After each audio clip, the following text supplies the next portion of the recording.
Natalia gritted her teeth as she stared at the steaming hood of her car, frustration bubbling in her chest. This was the last thing she needed today.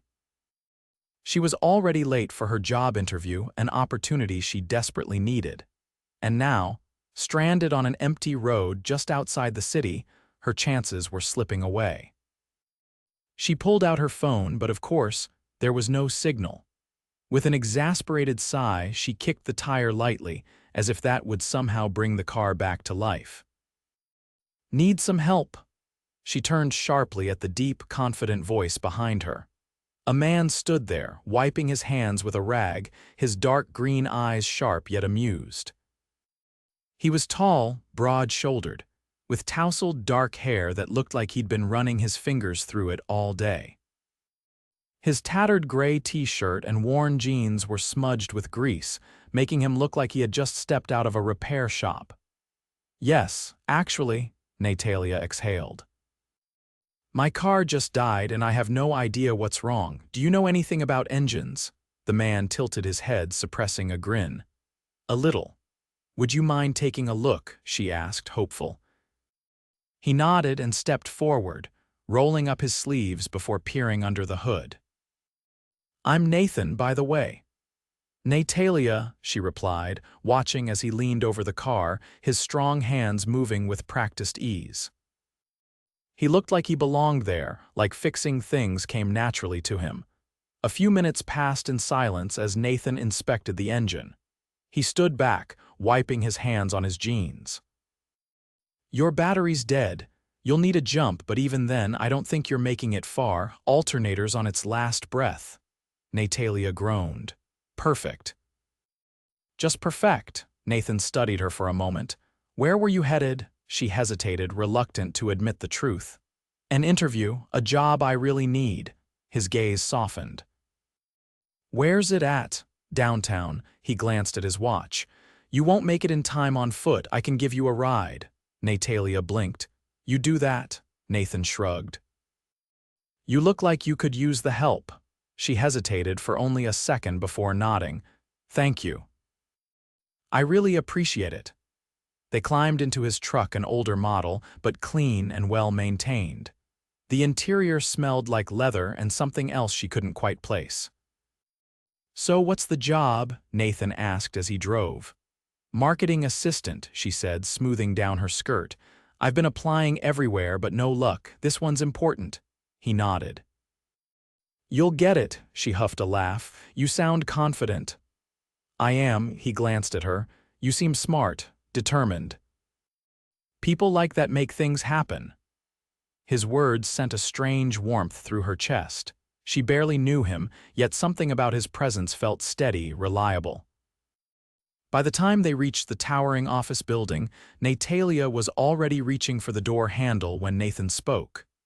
"Hey," he said, his voice quieter now. "Good luck."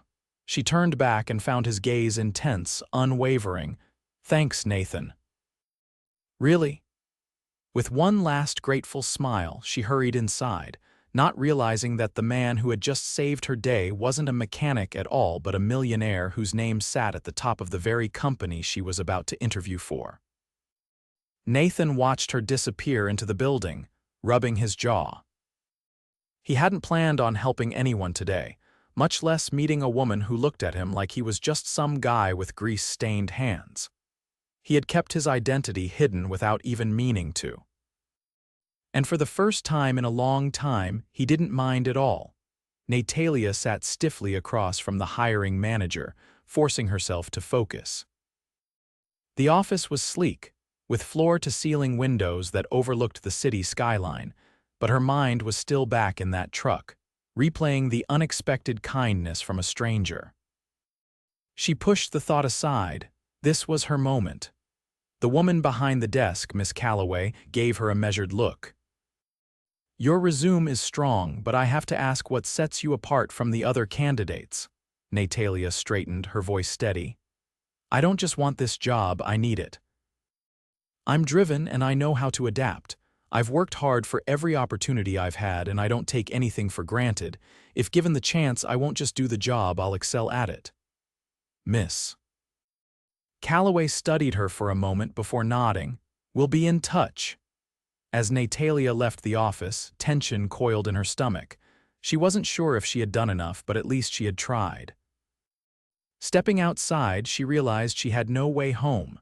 Her car was still useless, and calling a cab would drain what little money she had left. A familiar voice cut through her thoughts. "Need another ride?" She turned, startled, to find Nathan leaning against his truck, arms crossed. The sight of him sent a strange sense of relief through her. "You waited," he shrugged. "Figured you'd need a lift." She hesitated for only a second before nodding. "I won't say no." As they drove, Natalia glanced at him. "Do you do this often?" "Save stranded strangers," Nathan chuckled. "Not usually." "Well, I owe you twice now." He glanced at her. "How'd it go?" She exhaled. "I think it went okay." "I won't know for a while." Nathan tapped his fingers against the steering wheel. "If they don't hire you, they're idiots." His confidence in her made her chest tighten. When they pulled up to the mechanic shop, Nathan parked and turned to her. "They'll probably need a day to fix your car. I can take you home." Natalia hesitated. Accepting help twice was one thing, but 3 times, it felt like too much. "I don't want to keep bothering you," she admitted. Nathan leaned back.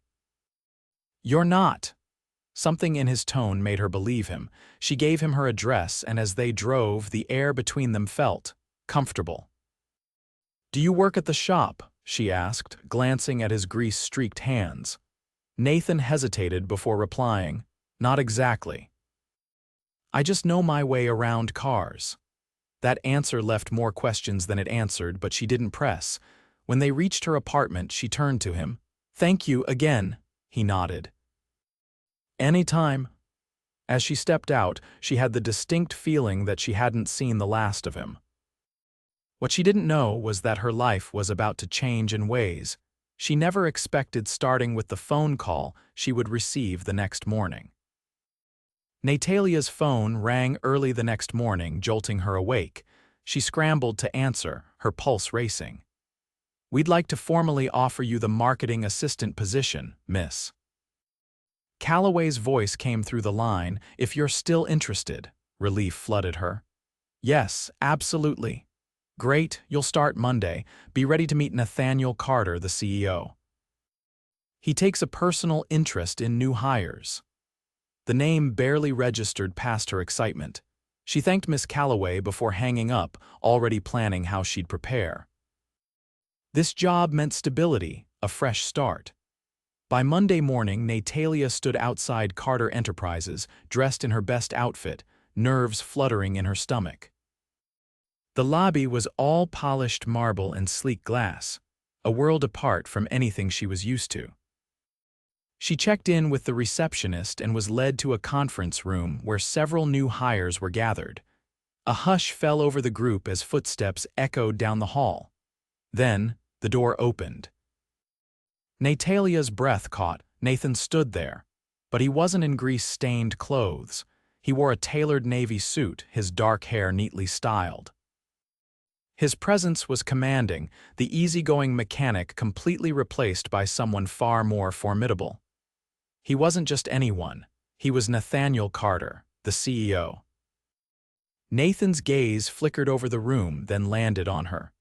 Surprise flashed in his eyes, followed by something else, something unreadable. Their conversation in the truck replayed in her mind. He had never actually said he was a mechanic, she had assumed, and he had let her. He addressed the group, his voice confident and steady. "Welcome to Carter Enterprises. This company thrives because of the people who work here. I expect dedication, drive, and innovation." His eyes met hers again. "Opportunities are earned. Prove yourselves and you'll go far." When the meeting ended, Natalia tried to slip out unnoticed, but before she could reach the door, Nathan intercepted her. "Natalia!" His voice was lower now, just for her. She turned slowly, arms crossed. "Nathaniel!" A hint of something like amusement flickered across his face. "So you work for me now?" "You mean I work for the company," she corrected. He nodded, studying her. "You look surprised. You think," she exhaled, shaking her head. You let me believe you were a mechanic. You assumed, he pointed out, I never lied. Her frustration simmered. Why not tell me who you were? Nathan's expression shifted, something weary beneath the surface. Because for once, someone looked at me without knowing my last name. Without thinking about money, power, or what they could gain. That gave her pause. He had liked being just Nathan. Not Carter Enterprises' CEO, but just a man helping a stranger. She sighed, tension easing slightly. Still, it would have been nice to know. He studied her, then nodded. Fair enough. A silence stretched between them, charged with something unspoken. Then Miss Calloway's voice broke the moment. Natalia, I'll show you to your department. Nathan stepped back. I'll see you around. As she followed Miss Calloway, her mind raced. She had landed her dream job. She had also walked straight into the orbit of a man who wasn't at all what he seemed. Natalia never imagined that working at Carter Enterprises would mean navigating an entirely new world, one where power hummed beneath polished surfaces, where deals were struck with a handshake that could shift entire industries. And at the center of it all was Nathaniel Carter. Days passed in a blur of meetings, presentations, and high expectations. Though she worked in marketing, her department frequently collaborated with executive teams, which meant she saw Nathan more than she expected. And every time their eyes met across a boardroom or hallway, there was an unspoken awareness between them, an undeniable pull beneath the formality. She didn't know what to make of it.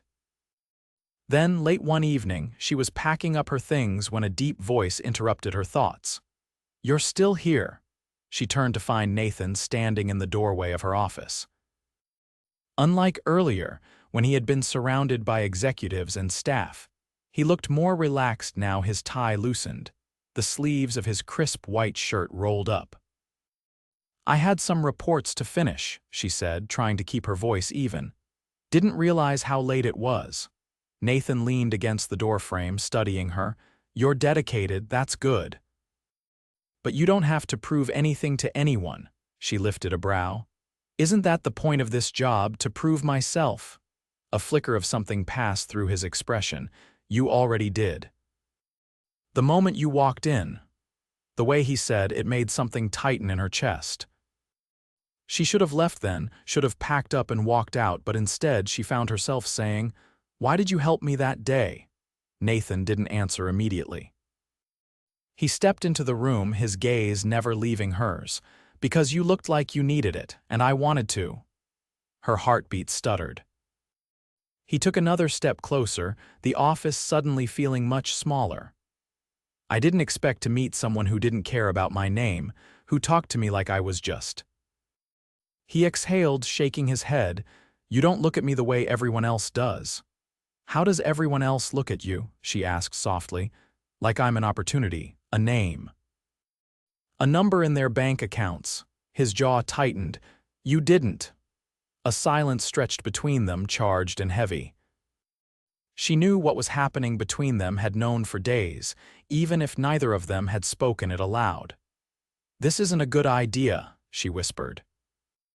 Nathan's lips curved slightly, not in amusement, but in understanding. Probably not.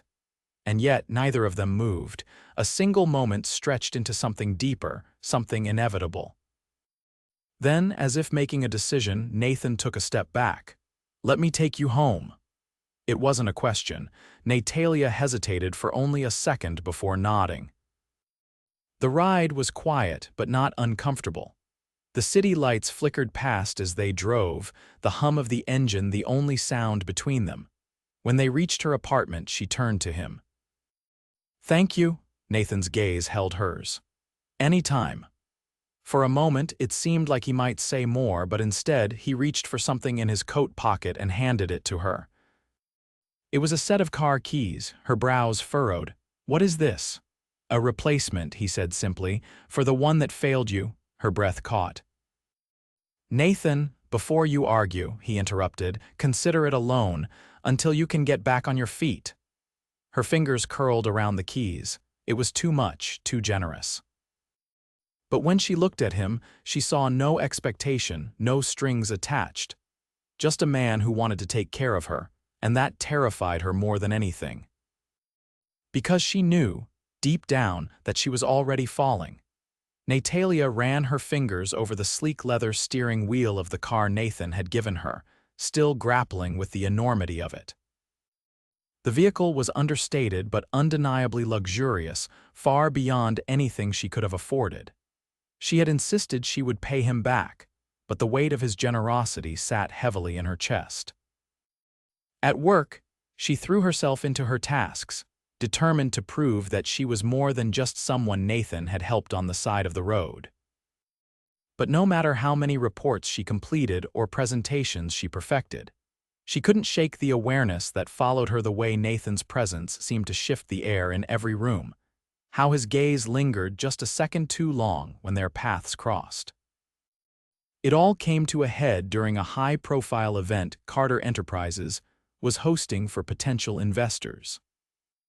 It was her first major company event, and she had spent days ensuring every detail was flawless.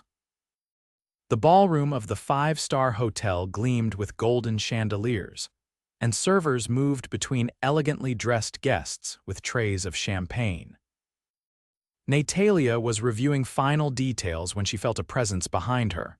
"You clean up well." She turned to find Nathan standing close, his tuxedo impeccable, his expression unreadable. There was something different about seeing him like this, in his element, no loosened tie, no grease-streaked hands. Just raw, undeniable authority. She lifted her chin. "You almost sound surprised." His lips twitched and he leaned in slightly. Not surprised, impressed. Before she could respond, an older man approached, clapping Nathan on the shoulder. "Carter, you've outdone yourself again." Nathan's demeanor shifted seamlessly, his handshake firm as he exchanged pleasantries. Natalia recognized the name. The man was one of the most influential investors in the industry.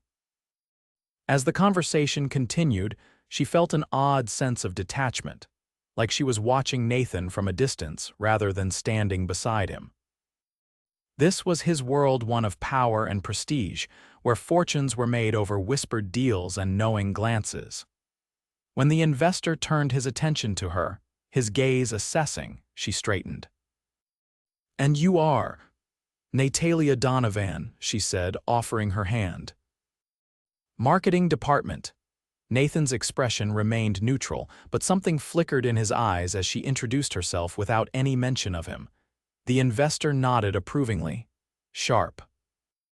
"Carter, you always did have an eye for talent." Nathan's gaze met hers for a brief moment before shifting back to the conversation, but something had changed. Later that evening, as the event wound down, Natalia stepped onto the balcony for a breath of fresh air. The city stretched below, a glittering expanse of lights. She heard the door open behind her and knew without turning that it was Nathan. "You disappeared," he said. She exhaled. "Just needed a moment." A pause.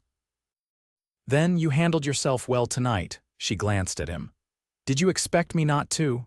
"No," he admitted, "but I saw how you looked earlier." "Like you thought you didn't belong," she hesitated before answering. "Because I don't." Nathan's jaw tightened. "That's not true." She turned fully toward him, frustration bubbling up. "You don't get it, Nathan. This is your world. It's always been yours. You walk into a room and people know your name before you introduce yourself. I have to fight to even be noticed." His gaze darkened. "You think I don't see that I don't admire it?" She inhaled sharply, caught off guard. Nathan stepped closer, his voice lower now. "You've been fighting for everything your whole life. I saw it the moment I met you. And I don't want you to feel like you have to fight alone." Her heart pounded, the air between them charged with something dangerously real. "Natalia," he said, his voice rougher now, "tell me you don't feel this." She swallowed hard. "I don't know what this is." Nathan's expression was unreadable. "Then let me show you." And before she could talk herself out of it, she let him. Nathan's lips hovered just inches from hers, his breath warm against her skin. The city lights flickered behind him, casting a soft glow over the balcony, but Natalia couldn't focus on anything except the intensity in his gaze. Every nerve in her body was attuned to him, to the way his hand rested lightly on the railing beside hers, to the way his presence seemed to pull her in like gravity. But just as he leaned closer, a sudden burst of laughter from inside the ballroom shattered the moment. Natalia blinked, reality crashing back in, and she stepped back instinctively. Nathan's jaw clenched, his expression unreadable, but he didn't push. Instead, he exhaled slowly, his gaze never leaving hers. Before she could say anything, an approaching voice called his name from within the ballroom. Nathan hesitated for a beat, then nodded once, as if silently acknowledging everything that had just passed between them. Then he turned and disappeared inside. Natalia remained on the balcony, gripping the railing, her pulse still unsteady. Everything between them was shifting, and she wasn't sure if she was ready for what that meant. Over the next several days, things at Carter Enterprises returned to their usual rhythm, at least on the surface. Natalia threw herself into work, making sure to keep her focus sharp, but she was always aware of Nathan. He wasn't avoiding her, but there was a new tension between them, an awareness that hadn't been there before. Every glance held something unspoken, every interaction was laced with an undercurrent she couldn't ignore. Then, one afternoon, an unexpected assignment landed on her desk. A high-stakes marketing pitch had been moved up, and the executive team needed fresh ideas. It was a rare opportunity for someone at her level to contribute directly, and she wasn't about to waste it. She worked late into the night, refining her proposal, ensuring every detail was polished. The following morning, as she stepped into the boardroom, her heart pounded. The room was filled with senior executives, but her attention was drawn immediately to Nathan, seated at the head of the table. His expression was unreadable as he listened to the others speak, but when his gaze met hers, a flicker of something passed between them. When it was her turn, she took a steadying breath and launched into her presentation. She laid out her ideas with precision, backing them up with data and a clear strategy. As she spoke, she caught Nathan watching her not just with professional interest, but with something deeper, something that sent heat curling in her stomach. When she finished, the room was silent for a beat before one of the senior executives nodded approvingly. "Well done," he said. "This is exactly the kind of innovative thinking we need." A murmur of agreement followed, and then Nathan spoke. "Implement it," he said simply. Just like that, her proposal was approved. Natalia barely held back her shock. She had expected revisions, at least some resistance, but Nathan had made the decision final with a single word. As the meeting adjourned, people filtered out, but she remained seated, still processing what had just happened. Nathan lingered at the head of the table, watching her. "You didn't have to do that," she finally said, keeping her voice even. "You earned it," he replied. She studied him, searching for any sign that he had done it for reasons beyond her work, but his expression remained steady. "I meant what I said," he continued. "Opportunities are earned. You deserve this." The sincerity in his voice sent an unfamiliar ache through her chest. Before she could respond, he turned and strode out of the room. That evening, as she exited the office, she found Nathan waiting by the curb, leaning against a sleek black car. The sight of him standing there, his sleeves rolled up slightly, the evening light casting shadows across his sharp features, made her pulse stutter. He opened the passenger door without a word. She hesitated for only a second before stepping inside. As he drove, the silence between them was thick with unspoken words. Finally, he pulled up to a quiet, secluded restaurant, far from the usual high-profile spots. Natalia arched a brow. "This isn't exactly where I imagined you'd take clients." "I'm not taking a client to dinner," he said simply. Her breath hitched. Inside, the restaurant was warm and intimate, a stark contrast to the opulence she had expected. They were seated in a cozy corner, away from prying eyes. As they ordered, Natalia found herself relaxing, the tension of the past few days easing slightly. Over dinner, they talked not about work, not about power plays or high-stakes deals, but about the things that made them who they were. She learned that Nathan had built Carter Enterprises from the ground up after taking over his late father's struggling company, that he had spent years proving himself in a world that had doubted him. And he learned about her the struggles, the sacrifices, the relentless fight to carve out a future that didn't rely on luck but on sheer determination. By the time they left the restaurant, the air between them had shifted. As they stood by the car, Nathan watched her carefully. "I don't want to be just your boss, Natalia," he said quietly. "And I don't think you want that either." Her breath caught. She could lie, could pretend that the way her heart raced every time he looked at her wasn't real, but she was tired of pretending. So she stepped forward, closing the space between them, and met his gaze head-on. "Then stop holding back," she whispered. Nathan didn't hesitate. His hands framed her face, his lips capturing hers in a kiss that stole the breath from her lungs. It wasn't rushed or reckless, it was deliberate, filled with all the tension, all the restraint they had both been fighting against for weeks. When they finally pulled apart, he rested his forehead against hers, his breathing uneven. "This was inevitable," he murmured. She let out a soft, breathless laugh. "Yeah." It was. And for the first time in a long time, Natalia let herself believe that maybe, just maybe, she didn't have to fight alone anymore.